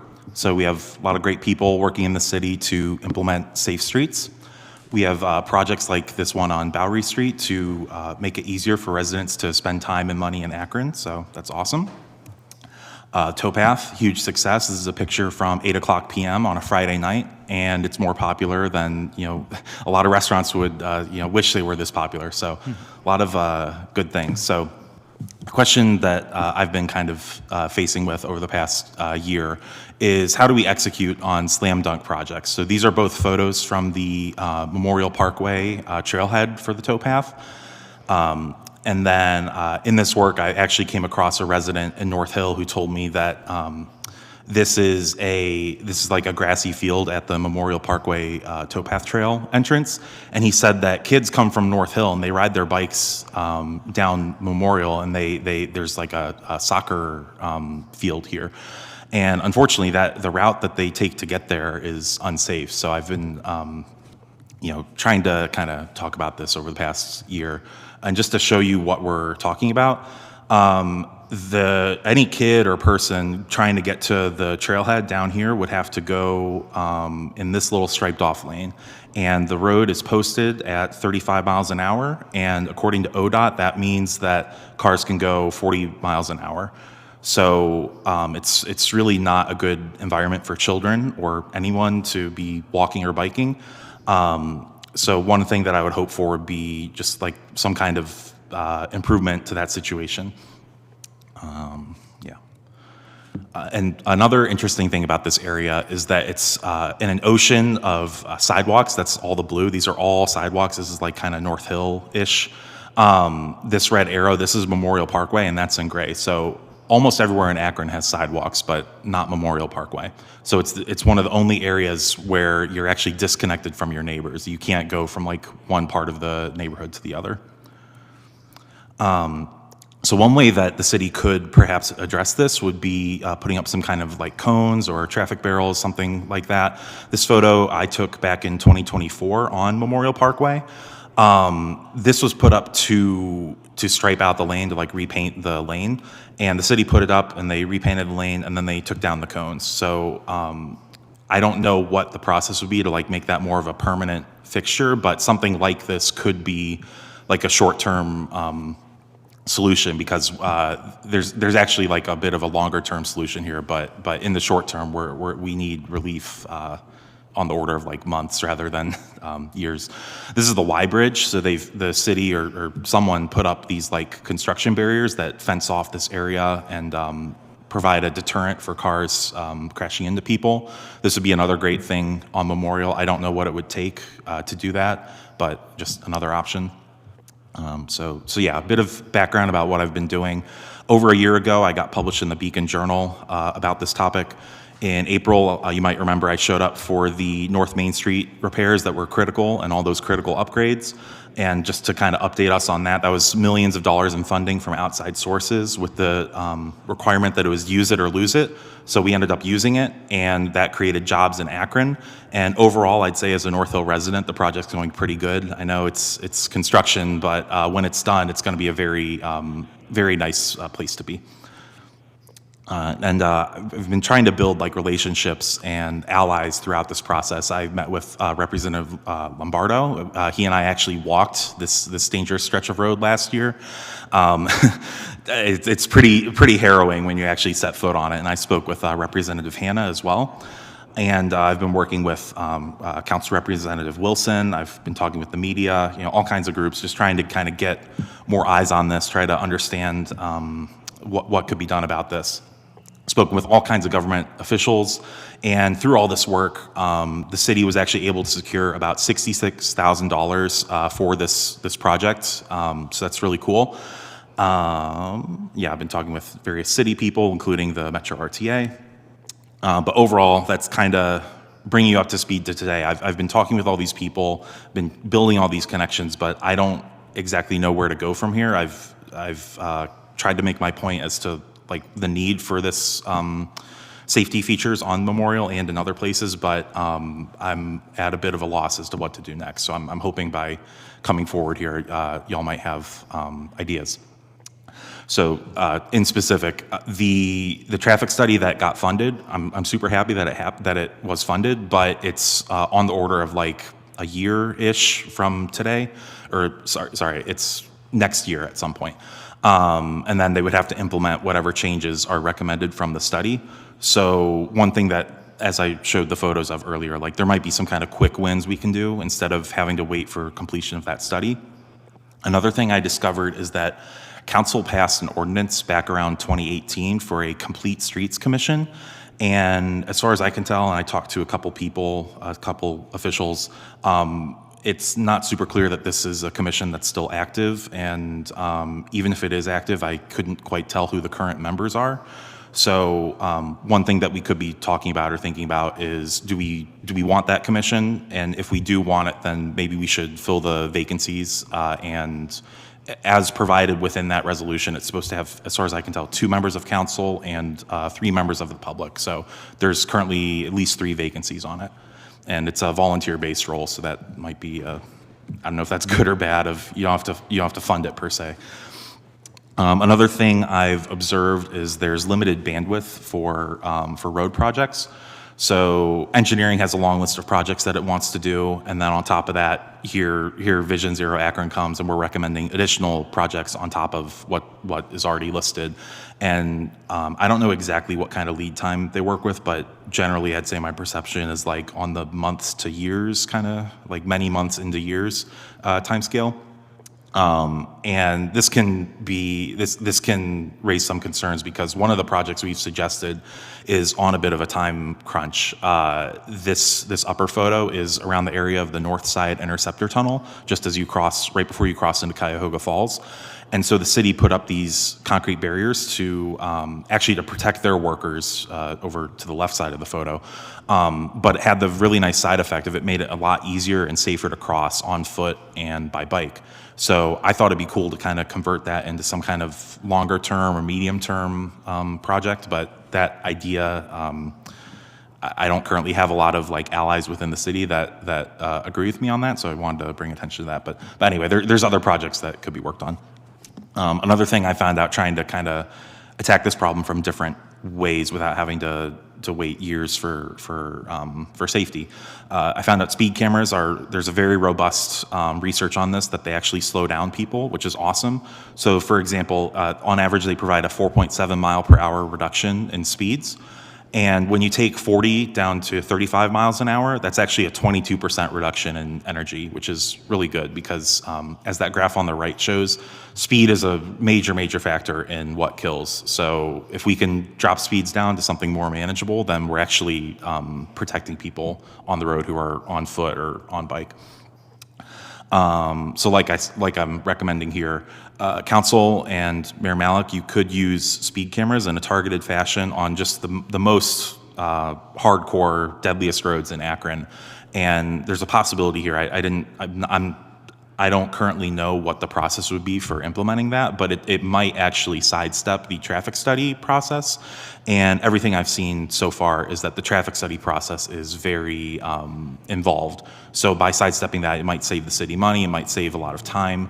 And another really important note about speed cameras is you don't have to be like tricking people or like hiding it. It doesn't have to be anything like that. You can really prominently put up signs and announce and say, hey, there's a speed camera here, because the goal is to lower speeds. It doesn't have to be to collect money. And it could also be on a temporary basis. And why would you do all this? There's about 100 what are known as fatal or serious injury crashes in Akron per year. And the amount of traffic deaths in Akron per year is about 20 per year. So it's a pretty serious matter. Mayor Malik already takes steps to lower speed limits. That's something that he could continue doing in collaboration with council. There are rules set by ODOT. I don't know what those rules are, but being able to like lower speed limits would be another good factor. So overall, these are some suggestions for Mayor Malik. I'll get to some council suggestions as well, but I just wanted to put this all out there because, like I said, I could use some help.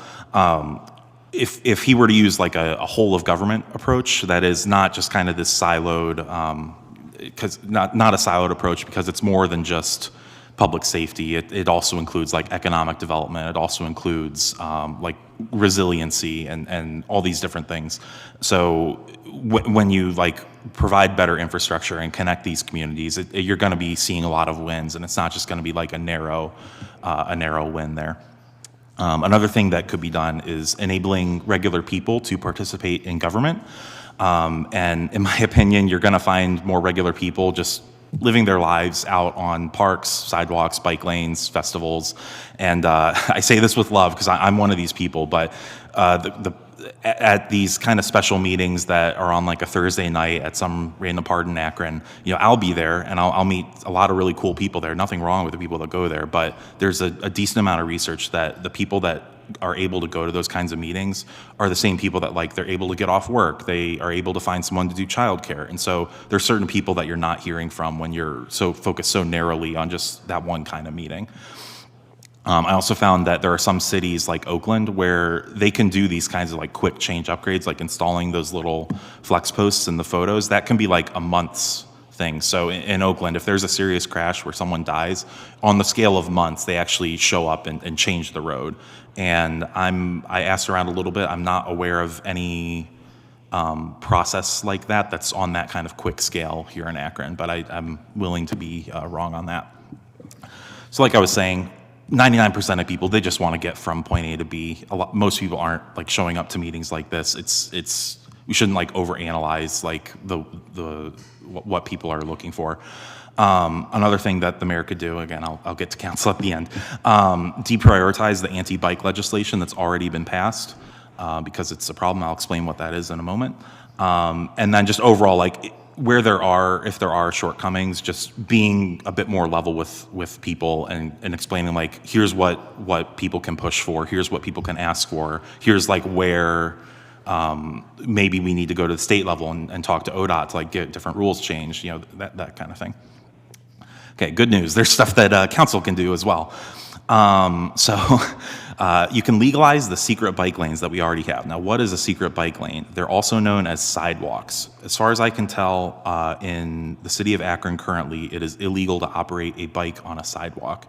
And if we treated bikes the way we treat cars, what we actually might do is say there's certain behaviors that we don't want on our sidewalks, and that's the kind of stuff that we're going to legislate. But we're not just going to have a blanket ban on just all cycling on sidewalks, because if you recall that photo with all the blue, like those sidewalks can be like really crucial connectors between like safe trails like the towpath or like safe bike lanes and places that don't yet have the investment to have like a bike lane currently. And by criminalizing that, you're making people less safe and you're bringing more cars on the road, which means more traffic. Another interesting thing in Ottawa, they actually allocate money to the specific city councilors, and they say, here, like you get to spend the money. So in theory, you have a closer relationship with the voters and with your community than maybe other bodies do. And so that's a way to kind of like bring like a bit more, I don't know, community focus to the whole endeavor. Just overall, continue working with residents, identifying pain points, and advocating for residents. So that brings me to just kind of the discussion, or overall, I'm super glad that y'all were able to take time for me, and that just opens up the discussion of like what can I do and what can we do as advocates to help make this case for you? Like what do you need from us to like make this make sense for council? Thank you. Thanks for the presentation. I think a couple of the things you've talked about is much of it's going to have to go through the traffic engineers, because the traffic engineers have told us time upon time that we have to stay within the guardrails of what's under the Ohio Revised Code as to what we can and can't do. Some things that are temporary measures can't be permanent measures because it's done for different construction and so on.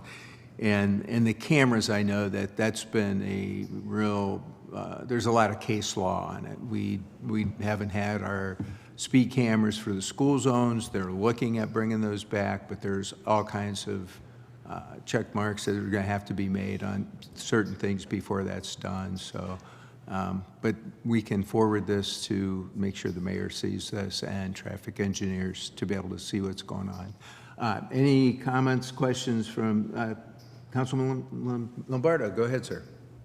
Thank you. Thanks for being here, Andy. You did a great presentation. You can tell you did your homework. And we did meet on Memorial Parkway. Is that the crux of this presentation, mostly about Memorial Parkway? Kind of. When my initial draft actually had all three projects that Vision Zero is focusing on right now, but I focus in on Memorial because it's a road that a lot of people know, and there's been a lot of movement, like in Fran's ward, for example.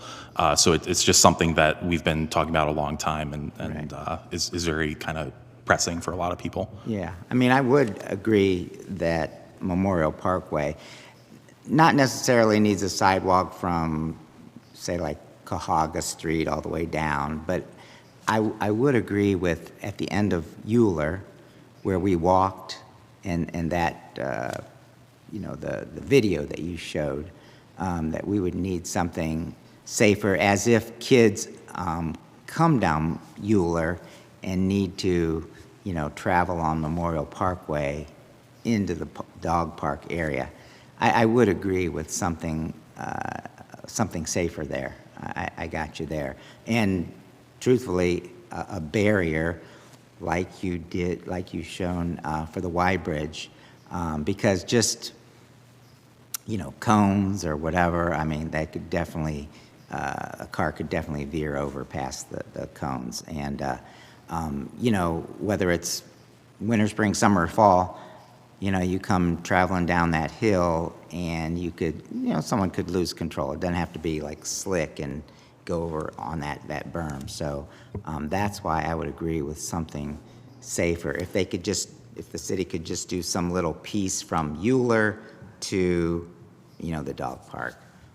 Yeah, I agree completely. If on the screen now, I've showed the recommendation that we've spoken about with the city, just like you said, starting on Euler, because that's a lot less trafficked road, it's a lot slower, it's a lot safer. So most people, it seems like, including myself, they travel down Euler, and then there's just that stretch of 750 feet that's like Mad Max Fury Road, and you gotta survive. And I agree with you. On more substantial barriers, I would love that, but also I would love just even traffic cones or those little flex posts, because it's been over a year since I was published in the Beacon, so I really would just love to see any kind of activity on this. And like I said, I'm not exactly sure who to go to at this point. I've been speaking with engineering, but Okay. there's other. And I must say, where did this illegal to ride your bike on the sidewalk come from? I mean, maybe it's me, I don't know, but when I was a kid, if I'm gonna go ride my bike, Mom, Dad, stay on the sidewalk. If I may, as far as I actually spoke with Mayor Kilway in Talmadge, and she told me it's totally legal in Talmadge. So It's totally it's legal. It's allowed. illegal. No. You can ride. Yes. It's okay. Okay, Yeah. Tom, okay. Yeah, so I don't know. You don't have to answer that, but I'm just like, where did this come from? I don't know if you have children or whatever, but I would just want to ride on the sidewalk if we were just running around town. Now, of course, my kids are older and we can, go on the street and, we can be safe there, but, anyhow, very good. I'll leave it at that. Thank you. Thanks, Councilman. Could I add something about the sidewalk riding? So I actually have ridden on sidewalks many times, and most of the time there really isn't enough people or activity on the sidewalks to cause any kind of safety concern whatsoever. I mean, it's just kind of common sense. Like, if you shouldn't be doing Tour de France 30 miles an hour on a side in downtown Akron. Like, you just like a car. Like, you shouldn't be going 70 in a 25. It's the same thing. It's responsibility and legislating the kind of behaviors that we find acceptable. Okay, thank you. Thanks, Councilman. Any other, Councilwoman Boyce? Thank you, Mr. Chair. Just wanted to point out, when road diets are considered, it typically starts with the planning department. So that might be, for future reference, a good place to start. Since we're in the Public Service Committee, though, I would just want to mention, bike lanes are wonderful for bikers, but they're also good for taxpayers, because adding bike lanes actually decreases the damage to roads. And you may see less legislation coming through here, but you're going to save some money too. So just wanted to add that for the record. Thanks, Councilwoman. Any other council members? Could I respond to that, sir? Sure. Briefly, please. Sorry. Traffic calming helps everyone. Memorial, for example, someone's already died there within the last couple of years. It's not just bikes. Council Representative Wilson. Thank you. I've appreciated our discussions and your advocacy. Just for some more context, we did have a neighbor meeting at King School. King is just up the way there. So I think we're going to see some good progress there. I think my priorities, and I think I've talked with a couple of people about this, is just the long-term plan for Memorial through that study that we're expecting. So I think there's a lot of really good ways to engage. I know it crosses the ward there, so hopefully we can have some good discussions in the coming months. Thank you. Thanks, Council Representative. Anybody else have any questions or comments? All right, well, we thank you, and we'll forward this to the mayor's office and to engineering and planning. Thank you, Mr. Chair. Thank you all very much. Thanks so much. Mr. Angeloni, are you here on the piece we have? Yes, Councilman McKittrick, I apologize. I was delayed a little bit here. So I don't know if you'd like the clerk to reread it back in or if you guys are ready to go. I don't think we read it in to begin with, so yeah, I can read that in. Thank you. Item number 7 is an ordinance authorizing the Director of Law or his designee to enter into a contract or contracts with the County of Summit, Ohio, and the Legal Defender's Office of Summit County, Ohio, Incorporated, to provide legal counsel to indigent defendants charged with loss of liberty offenses in the city's municipal jurisdiction in accordance with the requirements of the Constitution of the United States with respect to the provision of legal representation to indigent defendants in the year 2026 and declaring an emergency. Thank you, Clerk Viviano. Mr. Angeloni. Thank you, Chairman. Thank you, members of the committee, members of council. So before you, this is just our annual piece that authorizes us to enter into a contract with the county and the Legal Defender's Office for the provision of indigent services. It's a statutorily prescribed duty. We have to fund it to certain levels. And so this is just our annual allocation. We were successful specifically in the past couple of years of renegotiating that to have it flow through the county. So this number that we're looking at in the UCR is probably substantially less than what you've seen in the past. It's not because that's not what we've ultimately paid, but what we had done in the past is we would pay it all up front and then we were reimbursed by the state for a certain portion of it. It's varied over the years, but fluctuating now, it's around 80%, 85% is reimbursed by the state of Ohio. So what we do now is we actually have utilized and brought in the county, and the county is actually paying those bills directly and then only charging us for our portion of what's left over.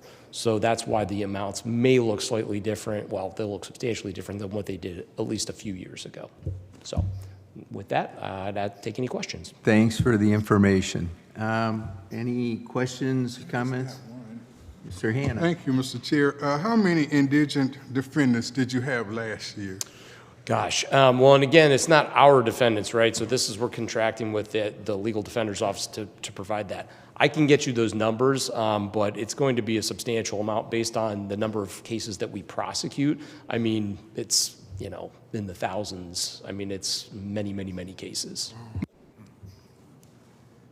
Any other questions or comments? What's your time frame on this, sir? Actually, consent agenda would be fine. Okay. Is there a motion for consent? Motion for consent. A second. We have a motion and a second for consent. All in favor, aye? Aye. Any opposed? Okay, thank you. We have nothing else to come before public safety. We will be adjourned. Thanks all for your time. Our next committee today will be the Housing and Neighborhood Assistance Committee, and it will begin at 3:30. Those committee members are Bolden, Garrett, Connor, Hannah, and Wilson. Again, that's the Housing and Neighborhood Assistance Committee, and it will begin at 3:30. Thank you.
Well, good afternoon. Let's bring the council's Housing Committee meeting to order.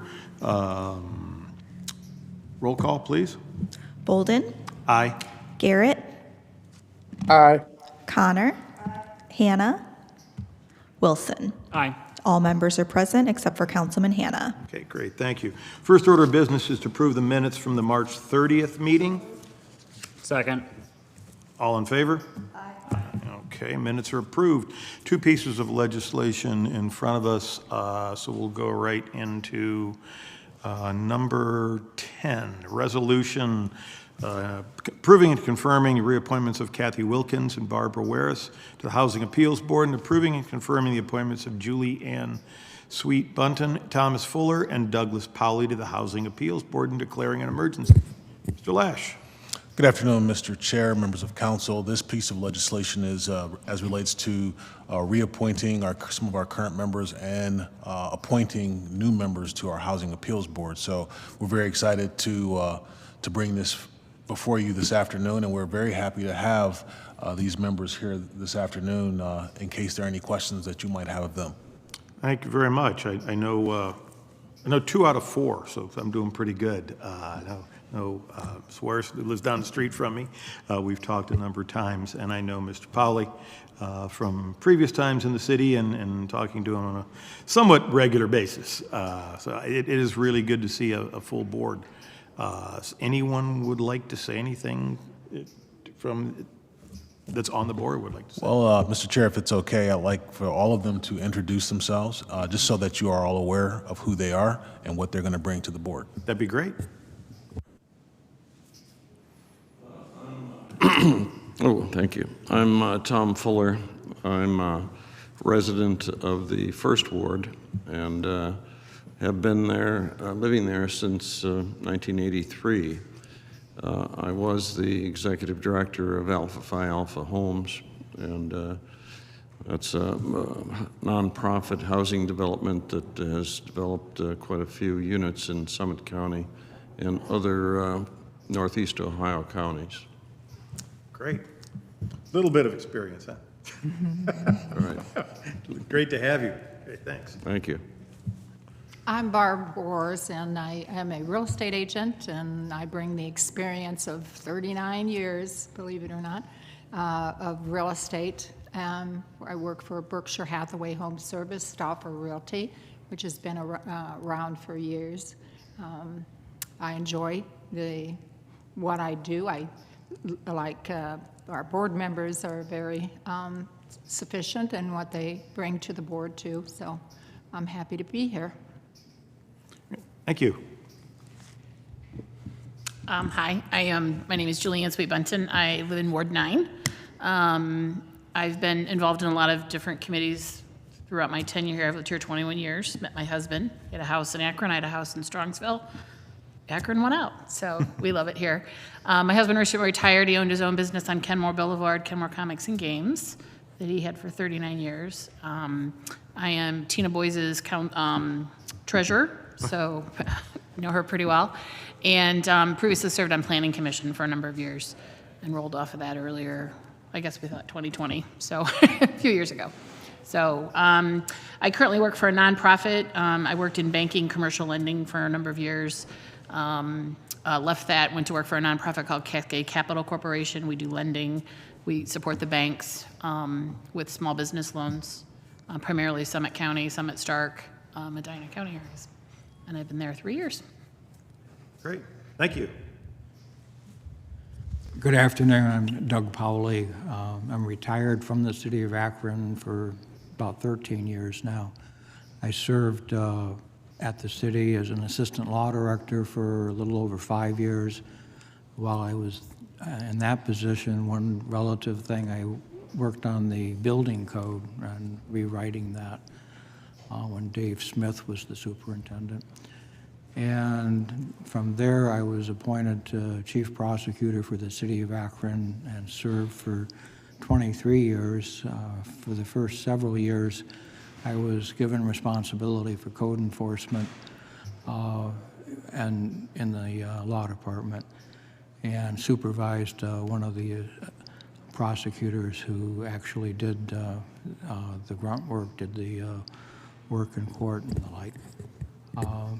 At that time, I did put together a working task force of the building department, housing, environmental, fire, and looked at mostly commercial properties, targeting derelict properties. This predated the ordinance that you guys enacted 5 years ago or so.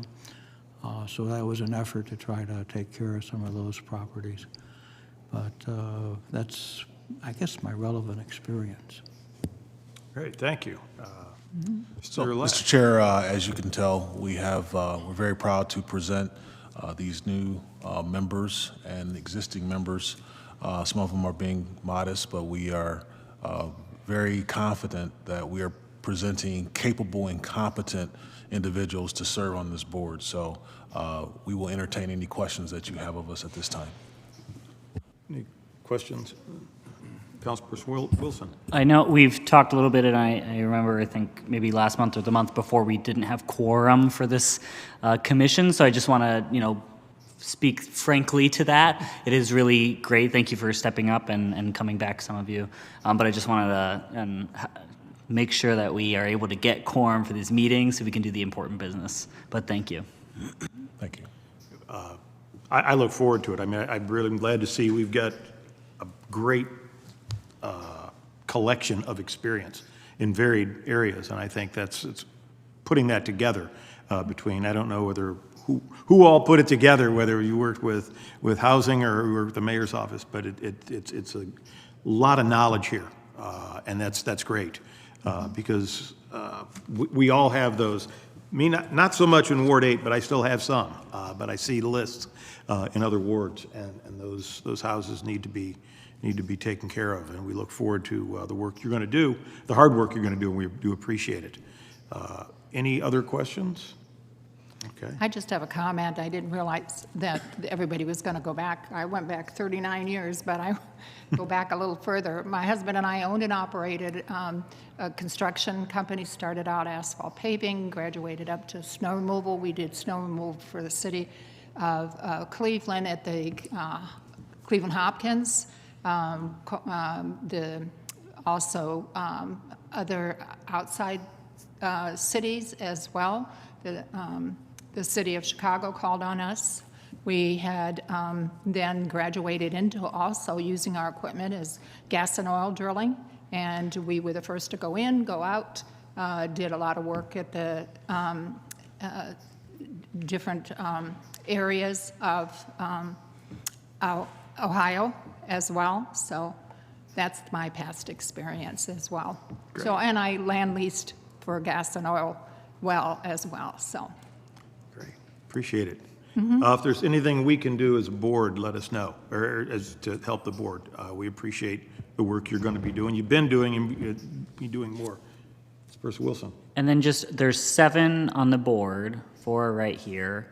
And then is there Robin, Alyssa, and Michael, who's the rest of they're on a staggered term, which ends next year? Is that correct? That's correct. I'm going to ask if Mr. Greger could actually accurately answer that for you. Thank you. Yes, thank you. We have 2 members on unexpired terms, Lenita Jones and Alyssa Figueroa. And then we have one additional member that's being reappointed, Kathy Wilkins, who is unable to attend today. So we will have our full complement of 7. Thank you. Councilperson Garrett, apologize, I didn't see you. I didn't see your hand up there. Thank God for Miss Sarah. Hey, appreciate you, Chair. Thank you so much. I just want to take this opportunity to always thank Mr. Lash for putting together and Mr. Dwayne, amazing group of candidates to bring before us. They always do such a phenomenal job. I just want to thank these individuals for their service. I appreciate what you guys do for our city. It does not go unnoticed. And then lastly, I have a comic book question. Can somebody answer that for me?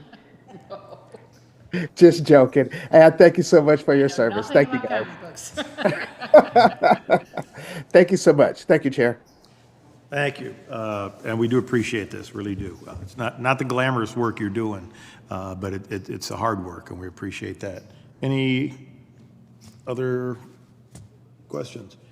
Do we have a motion to approve? Sir, I would ask if it's okay, we would be fine with consent. You'd like on consent? Yeah. Okay, we can put on consent, too. Okay, do we have a motion for consent agenda? Motion, yeah. Second. All in favor? Well, sir, I apologize. I was just informed that we need them for the next meeting. I'm sorry. That's my bad. I apologize. Okay. So if we have could a do motion suspension to- of the rules, Can that'd we be have a motion? great. Strike that. I apologize. Yes. Can we have a motion to suspend the rules? Second. All in favor? Aye. Okay, we'll suspend the rules, and you'll all be appointed tomorrow morning or tonight, so appreciate it. Thank you. So you can make the meeting. That's a Yes. good thing. All right. Thank you very much. Thank you. One other item on the agenda is a resolution expressing support for House Bill 58. This was passed by the Ohio House of Representatives on February 25th. It's by 92%, 92-0 vote, which creates state certification for recovery housing residents, as well as recovery housing task force. Strengthens the oversight and community addiction service providers. City Council finds this desperately needed. This is my ordinance. I would like to take a week's time on it to talk to some other members on council, give a better explanation. This is something that I've been working on with the city, trying to find an avenue to do something about recovery homes. But this ordinance was brought up to us by the Director of Higher Recovery Housing, that this is coming up, and strengthens a lot of the rules that, the loopholes in the current system. And it was brought in by two representatives, the State House, that garnered everybody along to go with them. So we look forward to looking at this next week and talking in depth. So, motion for time. Do we have a second? Second. Okay, all in favor? Okay. Anything else to come before committee? Motion to adjourn? So. That is our final committee meeting of the day. Council will meet in regular session at 6:30. Thank you.